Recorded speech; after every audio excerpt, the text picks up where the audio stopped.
미국의 한 초등학교에서 한국의 전통놀이가 유행인 기이한 현상이 펼쳐지고 있는데요. 과연 이 학교에서는 무슨 일이 있는지 오늘의 사연 시작하겠습니다. 안녕하세요. 저는 캘리포니아 샌프란시스코 메이플우드 초등학교에서 3학년 담임교사로 일하고 있는 케이트 윌슨입니다. 늦가을에 따스한 햇살이 창가에 머무는 오후 2시.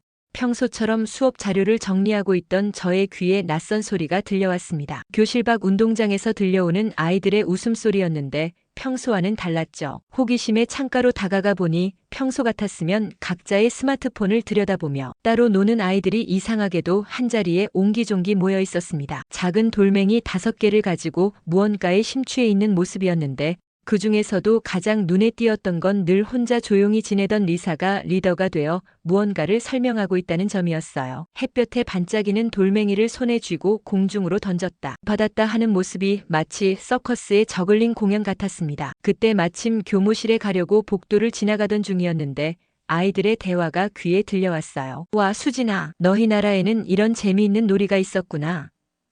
이건 진짜 어려운데 어떻게 하는 거야? 아이들은 수진이를 중심으로 둥글게 모여 앉아 열심히 배우고 있었죠. 특히 놀라웠던 건 평소에는 말도 없고 내성적이던 아이들도 적극적으로 참여하고 있다는 점이었습니다. 아이들은 누군가 실수할 때마다 앗 하는 탄성을 지르다가도 이내 격려의 박수를 보내며 즐거워했죠. 한국에서 온 전학생 수진이가 친구들에게 알려준 공기놀이라는 걸 알게 됐습니다. 순간 가슴이 철렁했죠. 아이들이 오징어 게임 시즌 2에서 봤어요.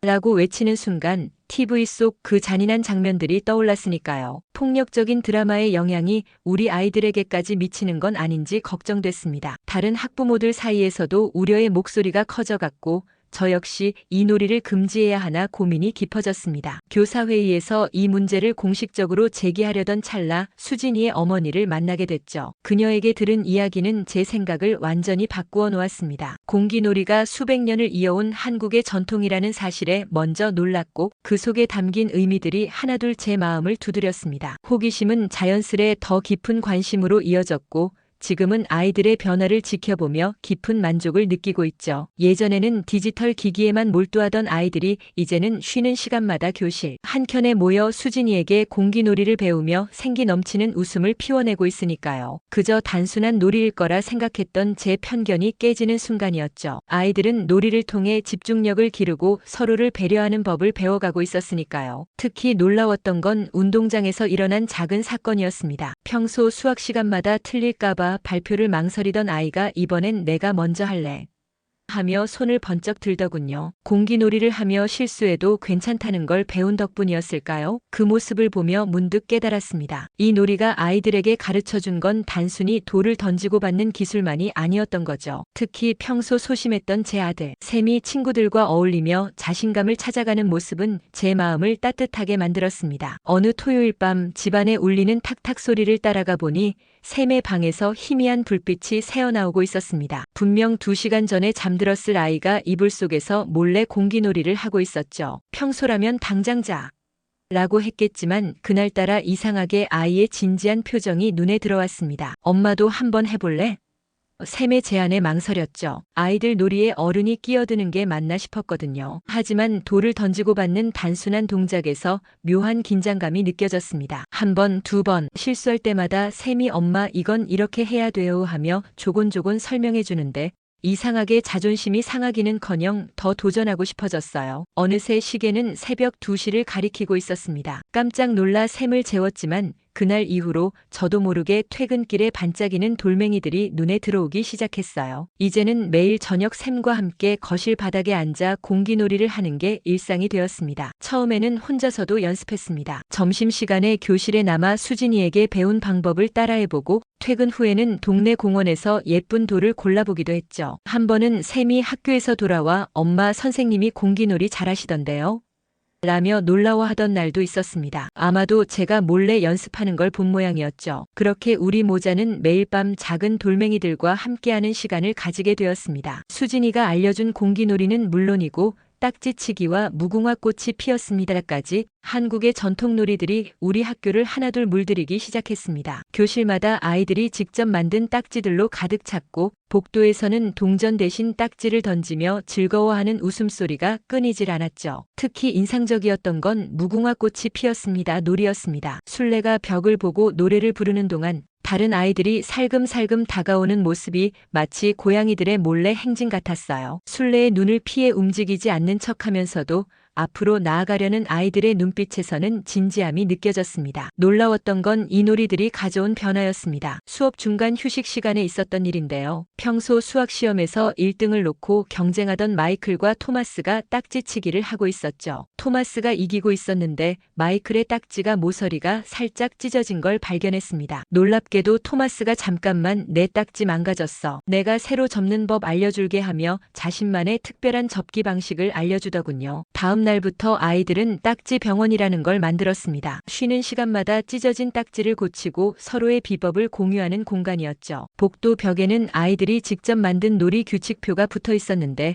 진 사람 놀리지 않기, 초보자한테 한 번 더 기회 주기 같은 규칙들이 빼곡했습니다. 아이들이 스스로 이런 질서를 만들어가는 모습을 보며 선생님으로서 깊은 감동을 느꼈답니다. 한 달 전만 해도 각자 태블릿 화면만 바라보던 아이들이 이제는 서로의 눈을 마주보며 웃고 떠드는 모습을 보니 가슴 한켠이 뭉클해졌어요. 지난주 금요일 학교 운동장에서 있었던 일이 특히 기억에 남습니다. 평소 게임 중독으로 상담을 받던 제이슨이 처음으로 자발적으로 친구들의 무리에 끼어 무궁화 꽃이 피었습니다를 하고 있었거든요. 술래가 되어 눈을 감고 노래를 부르는 제이슨의 표정에서 처음으로 진짜 미소를 발견했습니다. 그동안 스마트폰 속에 갇혀있던 아이가 드디어 바깥 세상으로 나온 것 같았죠. 평화로웠던 학교 분위기에 먹구름이 드리워지기 시작한 건 학부모 회의 직후였습니다. 학부모 회장인 헬렌 워너가 오징어 게임을 모방한 폭력적인 놀이라며 목소리를 높였고 교육위원회 앤서니 베일리도 이에 가세했죠. 10월의 쌀쌀한 아침, 교무실 복도를 걸어가던 제 발걸음이 멈췄습니다. 지난 한 달간 아이들이 정성스레 만들어온 놀이, 규칙표가 있어야 할 자리에 새하얀 A 사용지가 붙어 있었기 때문이죠. 빨간 매직으로 휘갈겨 쓴 폭력적인 외국 문화 거부라는 글자가 마치 상처처럼 벽에 붙어 있었습니다. 그날 이후로 아침 등굣길은 전쟁터가 되었습니다. 헬렌은 검은 우산을 들고 교문 앞을 지키며 서명운동을 벌였고 그녀의 주변으로 몇몇 학부모들이 모여들었죠. 우리 아이들을 지키자는 피켓이 하늘하늘 흔들리는 모습이 마치 전염병이라도 퍼진 것처럼 보였습니다. 마침내 로컬 신문 데일리 메이플의 한국발 폭력 게임, 우리 아이들을 위협하다라는 제목의 기사가 실렸습니다. 기사에는 아이들이 공기놀이 하는 순수한 모습이 아닌 오징어 게임의 자극적인 장면들만 나열되어 있었죠. 특히 충격적이었던 건 학부모 회의장에서 있었던 일이었습니다. 체육관을 빌려 진행된 긴급 학부모 회의에서 수진이 어머니는 떨리는 목소리로 일어섰습니다. 한복을 곱게 차려입은 그녀의 모습이 형광등 아래에서 더욱 단아해 보였죠. 수백 년을 이어온 한국 전통놀이의 교육적 가치를 설명하려는 순간 앤서니가 자리에서 벌떡 일어났습니다. 우리 아이들이 위험한 아시아 문화에 물들고 있다는 그의 외침에 체육관이 얼어붙었습니다. 누군가 맞아요. 하고 외치자 삽시간에 회의장은 둘로 갈라졌죠. 한쪽에서는 전통 문화를 존중하자는 목소리가, 다른 한쪽에서는 우리 아이들을 지키자는 외침이 터져나왔습니다. 일부 학부모들은 자녀들의 반 변경 신청서를 들고 교무실로 몰려들었고 복도에서는 수진이네 반은 안 되라는 속삭임이 돌았습니다. 그날 이후 수진이는 점심시간에도 혼자 책상에 앉아있는 시간이 많아졌죠. 교실로 돌아오는 길에 마주친 수진이의 눈에는 눈물이 고여 있었습니다. 작은 어깨가 떨리는 걸 보며 제 마음도 무거워졌습니다. 불과 며칠 전까지만 해도 친구들과 함께 웃으며 놀이를 가르쳐주던 그 아이가 이제는 마치 범죄라도 저지른 것처럼 움츠러들어야 하는 현실이 너무나 안타까웠습니다. 그날 저녁 수진이네 집 앞에서 우연히 마주친 수진이 어머니의 모습이 지금도 선명합니다. 두 손 가득 장바구니를 들고 있던 그녀는 평소와 달리 한숨만 내쉬었죠. 이민 온 지 10년이 넘었는데도 아직도 이방인 취급을 받는다는 게 그녀의 말끝이 흐려졌습니다. 집으로 돌아오는 길 문득 떠오른 생각이 있었습니다. 이대로 물러설 순 없다고. 헬렌과 앤서니의 반대 운동이 거세지던 그때 우연히 학교 도서관에서 김도현 교수를 만났습니다. 하버드 대학교 동아시아학과 교수인 그는 마침 지역 문화 교류 프로그램으로 우리 학교를 방문했었죠. 창가에 앉아 차를 마시며 나눈 대화는 제 시선을 완전히 바꾸어 놓았습니다. 그가 들려준 이야기 속에서 공기놀이는 단순한 아이들의 장난이 아닌 오랜 시간 이어져 온 지혜의 결정체였습니다. 고려시대부터 이어져 온 공기놀이에는 왕실의 여인들도 참여했다는 이야기를 들으며 무심코 지나쳤던 그 가치를 다시 보게 됐죠. 특히 인상 깊었던 건 무궁화 꽃이 피었습니다. 놀이에 대한 설명이었습니다. 이 놀이에는 인내와 도전이라는 한국인의 정신이 담겨 있습니다. 한 발자국씩 앞으로 나아가되 때로는 멈춰서서 기다릴 줄도 알아야 하니까요. 그의 말에 고개가 절로 끄덕여졌습니다. 딱지치기는 어떻습니까?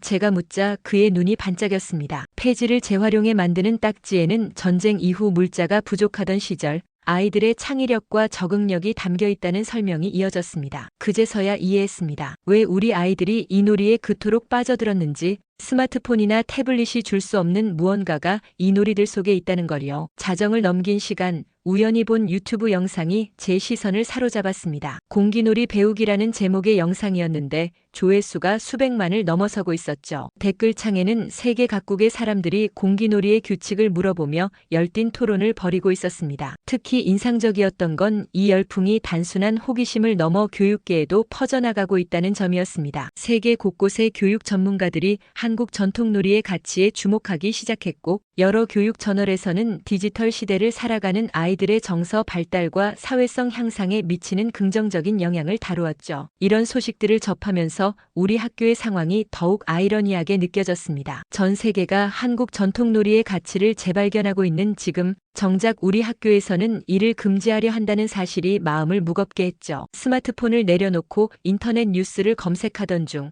흥미로운 기사들을 발견했습니다. 세계 각국의 교육 현장에서 한국의 전통놀이를 새롭게 바라보기 시작했다는 내용이었죠. 특히 무궁화 꽃이 피었습니다.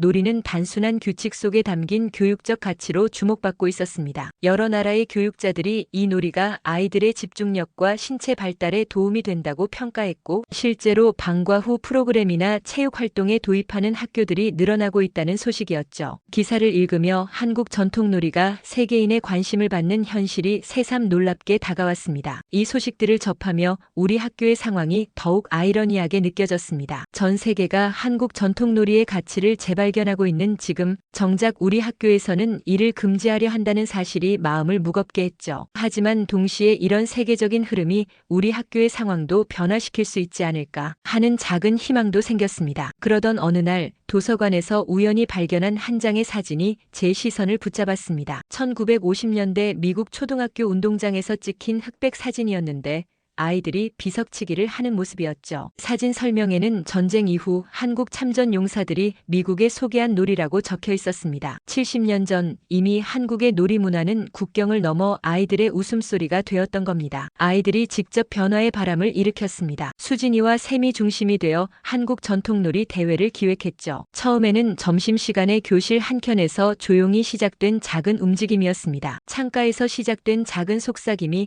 곧 교실 전체로 퍼져나갔습니다.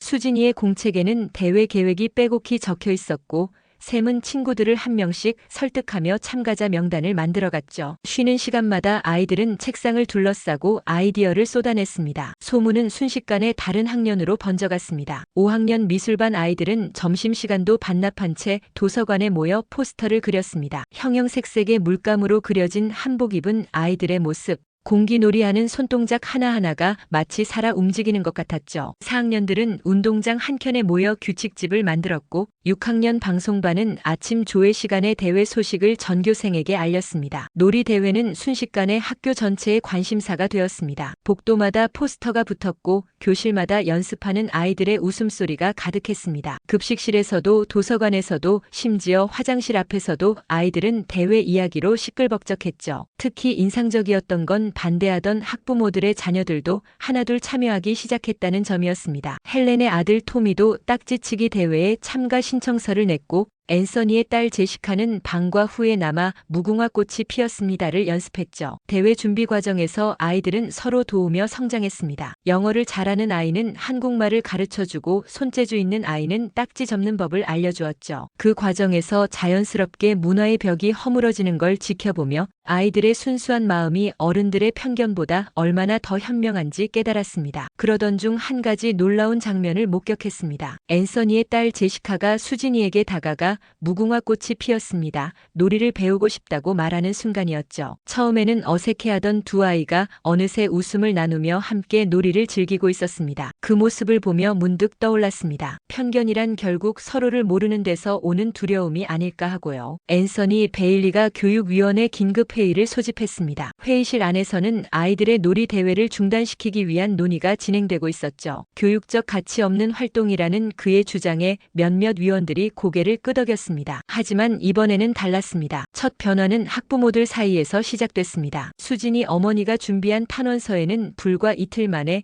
200명이 넘는 학부모들의 서명이 모였죠. 그들은 아이들의 달라진 모습을 구체적인 사례와 함께 정리했습니다. 스마트폰 사용 시간이 줄어든 아이들, 친구들과 더 활발하게 어울리게 된 아이들, 집중력이 높아진 아이들의 이야기가 페이지마다 가득했죠. 지역 대학의 교육학과 연구팀도 힘을 보탰습니다. 한 달간의 관찰 결과 전통놀이에 참여한 아이들의 사회 성과, 운동 능력이 눈에 띄게 향상되었다는 연구 결과를 발표한 것입니다. 특히 주목할 만한 점은 학업 성취도가 낮았던 아이들의 자신감이 크게 상승했다는 분석이었죠. 결정적인 순간은 시 교육감의 방문이었습니다. 운동장에서 무궁화 꽃이 피었습니다를 하며 웃음꽃을 피우는 아이들을 한참 지켜보던 그는 이 광경이 마치 교육의 본질을 보는 것 같다며 감탄했습니다. 다른 학교에도 이 프로그램을 확대하자는 그의 제안에 회의장은 잠시 술렁였고 앤서니의 얼굴은 창백하게 굳어갔습니다. 그의 손에 들린 오징어 게임 놀이 금지 안건서가 무색해지는 순간이었죠. 교육위원회 회의장 밖에서는 아이들이 손수 만든 피켓을 들고 서 있었습니다. 우리의 놀이를 지켜주세요. 함께 놀면서 함께 자라요. 아이들의 순수한 외침 앞에서 어른들의 편견은 서서히 무너져갔습니다. 드디어 놀이대회 당일이 밝았습니다. 운동장은 아침부터 축제 열기로 가득했습니다. 화창한 가을 하늘 아래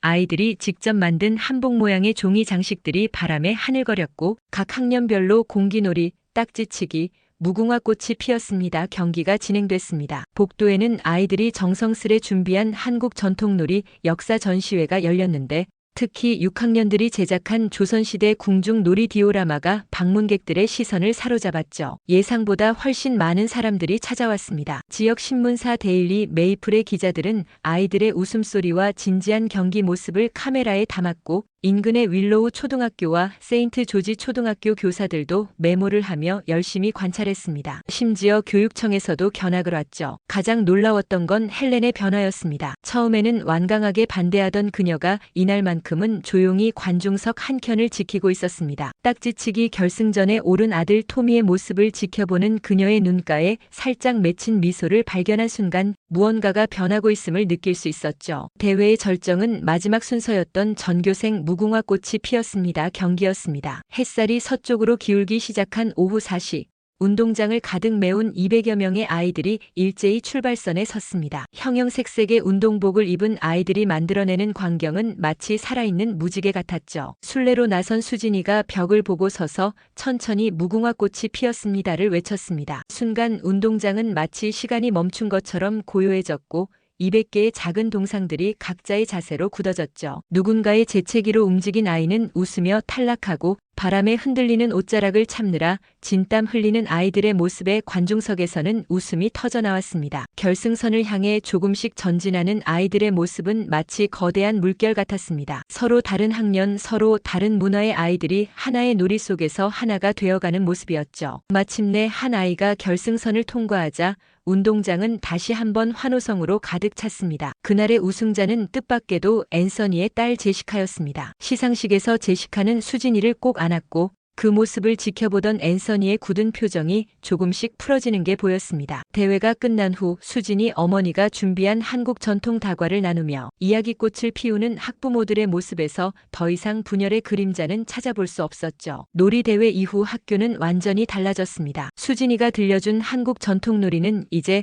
우리 학교의 자랑이 되었습니다. 아침 조회 시간에 다 함께하는 무궁화꽃이 피었습니다는 새로운 전통이 되었고, 점심시간에 공기놀이는 당연한 일상이 되었죠. 교육위원회 회의실에서는 한국 전통놀이의 정식 체육 프로그램 채택이 결정되었습니다. 늦가을 오후 따스한 햇살이 회의실 창을 통해 비치는 가운데 앤서니의 마지막 반대 의견은 고요히 가라앉았습니다. 교육감은 이 프로그램을 문화 이해 교육의 모범 사례로 선정하며 다른 학교들에도 전파하기로 결정했죠. 특히 놀라운 변화는 헬렌에게서 일어났습니다. 처음에는 가장 큰 반대를 외치던 그녀가 이제는 매주 수요일 방과 후 한국 전통놀이 수업의 자원봉사자가 되었고, 학부모 모임에서는 이 프로그램의 가치를 열정적으로 설명하는 대변인이 되었습니다. 단풍이 물든 교정에서 만난 수진이 어머니의 눈시울은 붉게 물들어 있었습니다. 미국에서 태어난 딸이 한국의 전통을 이렇게 자연스럽게 나누는 모습에서 자부심을 느낀다는 그녀의 말에 깊은 울림이 느껴졌습니다. 이제 매일 아침 교실 창밖에서는 서로 다른 피부색을 가진 아이들이 하나 되어 웃음꽃을 피웁니다. 무궁화꽃이 피었습니다를 외치는 목소리,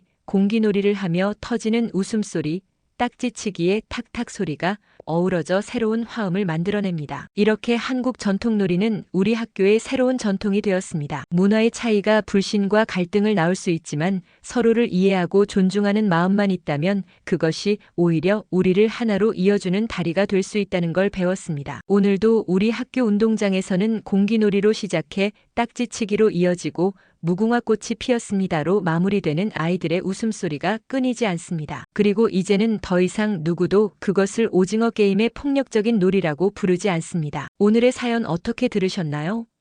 사연이 공감이 많이 됐다면 구독과 좋아요, 댓글 꼭 부탁드립니다.